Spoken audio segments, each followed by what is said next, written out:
सिद्धार्थ गौतम का परम ज्ञान पाने में कितना बड़ा संघर्ष और परिश्रम रहा है, इस वीडियो में मैं बताने वाला हूँ। कृपया वीडियो को ध्यानपूर्वक सुने। तो आइए वीडियो को प्रारंभ करते हैं। वीडियो प्रारंभ करने से निवेदन है कि यदि आप चैनल पर नए हैं तो कृपया वीडियो को लाइक और चैनल को सब्सक्राइब जरूर कर लें। तो आइए इस वीडियो को प्रारंभ करते हैं। जैसे एक दिन सिद्धार्थ ने अपने सारथी छंदक को नगर भ्रमण के लिए चलने को कहा। छंदक ने तुरंत राजकुमार के प्रिय घोड़े कंथक को तैयार किया। उस पर राजकुमार को सवार कराकर वह नगर भ्रमण के लिए चल पड़ा।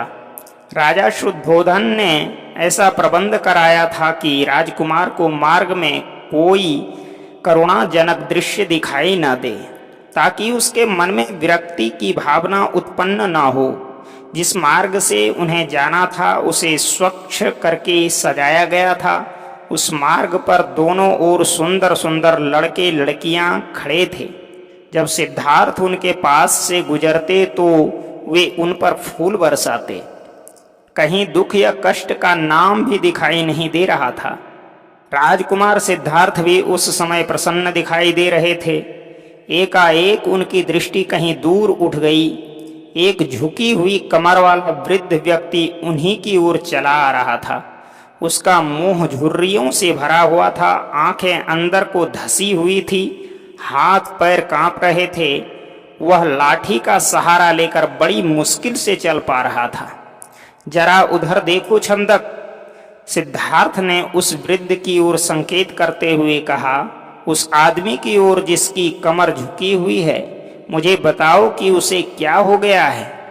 वह इतना असुंदर क्यों है? वह ठीक से चल क्यों नहीं पा रहा है? राजकुमार, छंदक ने उत्तर दिया, वह व्यक्ति बूढ़ा हो गया है।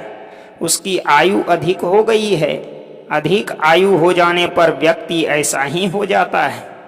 तो क्या आयु अधिक हो जाने पर मैं और यशोधरा भी ऐसे ही हो जाएंगे? सिद्धार्थ ने चिंतित स्वर में पूछा। हम भी बूढ़े हो जाएंगे? हम भी असुंदर हो जाएंगे? हम भी ठीक से नहीं चल पाएंगे? सच यही है राजकुमार, छंदक ने उत्तर दिया। ऐसा सभी के साथ होता है। बूढ़ा हो जाने पर मनुष्य की यही दशा होती है। शरीर इसी प्रकार कमजोर और असुंदर हो जाता है। सिद्धार्थ की सारी प्रसन्नता छूमंतर हो गई। उन्होंने छंदक को महल लौट चलने की आज्ञा दी। जब सिद्धार्थ अपने महल पहुंचे तो उन्होंने यशोधरा को अपनी प्रतीक्षा करते हुए पाया। उन्हें उदास देखकर यशोधरा ने पूछा, क्या बात है स्वामी, क्या आप थक गए हैं? नहीं यशोधरा, सिद्धार्थ ने एक लंबी सांस लेकर उत्तर दिया, मैं थका हुआ नहीं हूँ। बात यह है कि आज मैंने एक ऐसे व्यक्ति को देखा जो बहुत कमजोर था। उसका पूरा शरीर कांप रहा था, उसकी आंखें झुकी हुई थी और वह असुंदर हो गया था। छंदक कहता है वह बूढ़ा हो चुका है। बूढ़ा हो जाने पर ऐसा ही होता है। यह देखकर मेरा मन उदास हो गया। इस प्रकार तो मेरी दशा भी आगे चलकर ऐसी ही हो जाएगी। आप व्यर्थ ही दुखी हो रहे हैं। यशोधरा ने कहा, छोड़िए इस बात को, आप अपने मनोरंजन कक्ष में जाइए। पिताजी ने आपके मनोरंजन के लिए खास नर्तकी और गायिका को बुलाया है। आप वहां जाकर मनोरंजन कीजिए, आपकी सारी उदासी दूर हो जाएगी।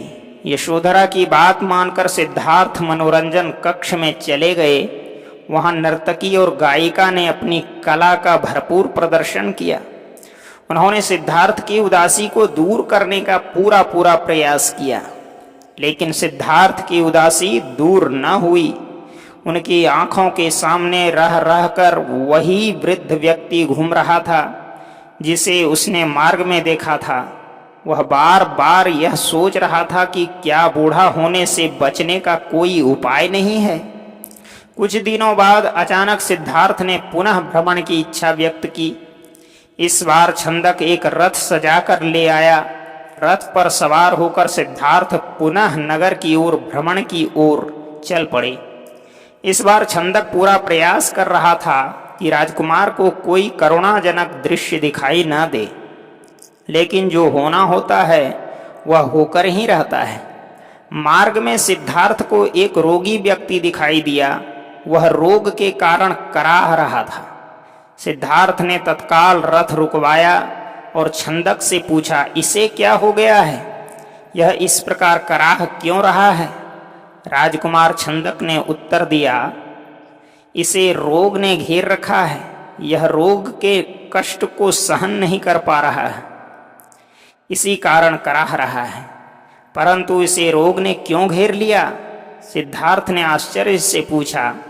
छंदक ने उत्तर दिया, रोग तो बड़े बड़े स्वस्थ व्यक्तियों को भी घेर लेता है, उन्हें भी रुला देता है। इसमें आश्चर्य की कोई बात नहीं है। अपने जीवन काल में कोई न कोई रोग लगभग प्रत्येक व्यक्ति को हो जाता है।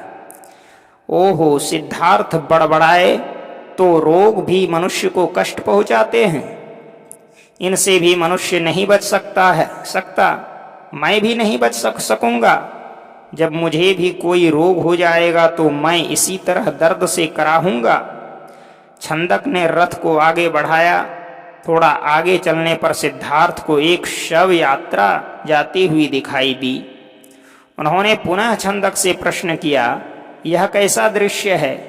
4 व्यक्ति अपने कंधों पर किसे लेकर जा रहे हैं? इनके पीछे कुछ लोग रोते हुए क्यों जा रहे हैं? राजकुमार छंदक ने उत्तर दिया, यह व्यक्ति मर गया है। यह चारों इसके संबंधी हैं। ये इसके शव को उठाकर श्मशान में ले जा रहे हैं। जो पीछे पीछे रोते हुए जा रहे हैं वे इसके कुटुंब के लोग हैं। श्मशान में इस मृतक शरीर को जला दिया जाएगा। यह व्यक्ति मर क्यों गया? सिद्धार्थ ने अगला प्रश्न किया। छंदक ने कहा, मृत्यु इस संसार का एक अटल सत्य है। मृत्यु ने आज तक किसी को नहीं छोड़ा। कोई भी व्यक्ति किसी भी समय मर सकता है। यह सुनकर सिद्धार्थ का दिमाग घूम गया। वह ठंडी सांस लेकर सोचने लगे, क्या इसी को जीवन कहते हैं, जिसमें मनुष्य को तरह तरह के रोग घेर लेते हैं, जिसमें कभी भी मृत्यु का आगमन हो सकता है। मनुष्य जब बूढ़ा हो जाता है तो वह दुर्बल और असहाय हो जाता है। उसके शरीर को जलाकर भस्म कर दिया जाता है। क्या जीवन के इन भयानक दुखों से छुटकारा नहीं मिल सकता? इसका कोई तो उपाय होगा। सिद्धार्थ मन ही मन ऐसा सोच रहे थे कि तभी उन्हें एक सन्यासी दिखाई दिया। उसने भगवा वेश धारण कर रखा था। साधना और तपस्या के कारण उसका मुख मंडल चमक रहा था। उसके होंठ मुस्कुरा रहे थे। सिद्धार्थ को वह संसार का सबसे प्रसन्न व्यक्ति दिखाई दिया। उन्होंने पूछा, छंदक, यह स्वस्थ और तेजस्वी व्यक्ति कौन है? छंदक ने उत्तर दिया, यह एक सन्यासी है। इसने संसार के सभी सुख त्याग रखे हैं।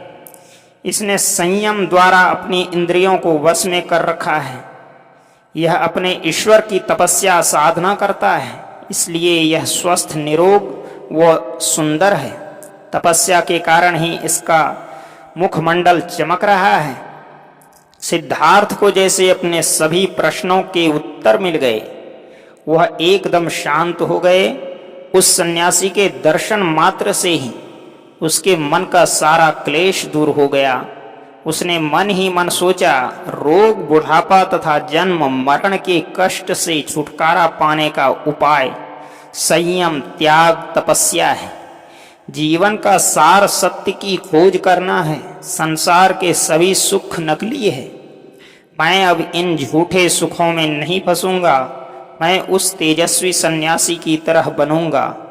रथ अपने पूरे वेग से दौड़ता रहा और उससे भी अधिक वेग से दौड़ता रहा सिद्धार्थ का मन। उसे बार बार उस सन्यासी का ध्यान आता था। उनके मन में विरक्ति की भावना बढ़ती ही जा रही थी। जब सिद्धार्थ राजमहल में लौटे तो उन्हें एक शुभ समाचार मिला। यशोधरा ने स्वस्थ व सुंदर पुत्र को जन्म दिया था। दास दासियों ने सिद्धार्थ को घेर लिया और उन्हें बधाइयां देने लगी। उन्हें यह आशा थी कि सिद्धार्थ से उन्हें पुरस्कार मिलेगा, लेकिन सिद्धार्थ पर इस शुभ सूचना का कोई प्रभाव दिखाई न दिया। चारों ओर हर्ष का सागर लहरा रहा था। पूरे राजमहल में बधाइयां के स्वर गूंज रहे थे। वहां राजा शुद्धोधन व रानी प्रजापति तो प्रसन्नता से पागल हुए जा रहे थे। वे बधाई देने वाले को मुंह मांगा पुरस्कार दे रहे थे। कपिलवस्तु में नए राजकुमार के जन्म लेने के उपलक्ष्य में नाच गाने व उत्सव होने लगे, लेकिन सिद्धार्थ को उनमें कोई रुचि न थी। वह उदास अपने भवन में घूम रहे थे। उनके मन में संघर्ष चल रहा था। वे किसी भी उत्सव में सम्मिलित नहीं हुए। अपने नवजात पुत्र से भी मिलकर सिद्धार्थ को प्रसन्नता न हुई। उनका मन सब कुछ त्याग कर शांति व सत्य की खोज करना चाहता था। एक रात आषाढ़ की पूर्णिमा का चंद्रमा पृथ्वी पर अपनी शीतल चांदनी बिखेर रहा था। राजभवन में यशोधरा अपने पुत्र को छाती से लिपटाए सुख की निद्रा सो रही थी। दासियां भी अपना कार्य समाप्त करके गहरी निद्रा का आनंद ले रही थी। सिद्धार्थ अपने बिस्तर से एकाएक उठ खड़े हुए और भवन से बाहर चले गए। भवन से बाहर निकलकर वह सहसा ठिठके। उनके मन में एक बार यशोधरा व राहुल को देखने की इच्छा उत्पन्न हुई। वह वापस जाने के लिए मुड़े, परंतु जिस प्रकार कोई सर्प अपनी केंचुली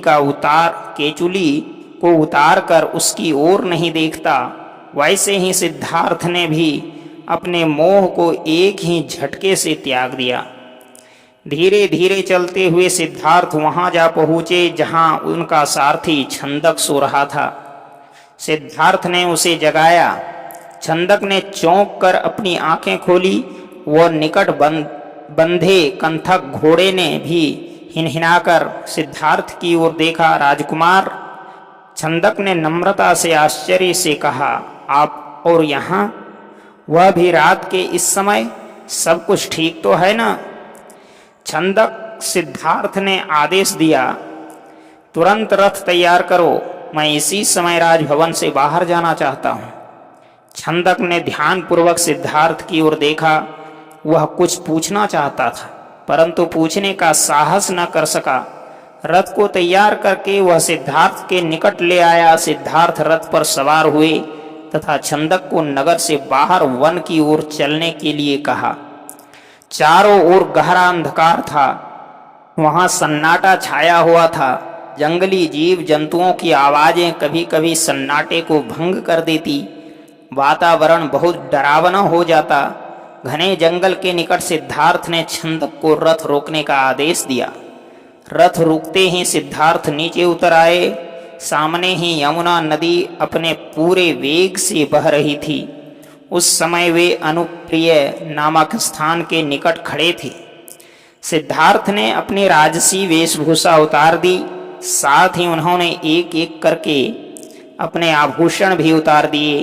अपने वस्त्र व आभूषण उन्होंने छंदक को दे दिए तथा लौट जाने का आदेश दिया। छंदक सिद्धार्थ के पैरों में गिरकर फूट फूट कर रोने लगा। वह हाथ जोड़कर कहने लगा, यह आप क्या कर रहे हैं राजकुमार? जब आपके माताजी व पिताजी को आपके सन्यासी बन जाने की बात का पता चलेगा तो उन पर दुखों का पहाड़ टूट पड़ेगा। रानी यशोधरा पर क्या बीतेगी? आप अपना निर्णय बदल लीजिए, मेरे साथ राजमहल लौट चलिए। नहीं छंदक, सिद्धार्थ ने सुंदर व सुगंधित बालों को काट कर कहा, मैं अब नहीं लौटूंगा। मैंने सोच विचार करके ही यह निर्णय लिया है। मैं सत्य व ज्ञान का मार्ग खोजना चाहता हूँ, जिससे मानव शांति पा सके। तुम आंसू पोंछ लो और राजभवन लौट जाओ। छंदक को सिद्धार्थ की आज्ञा का पालन करना पड़ा।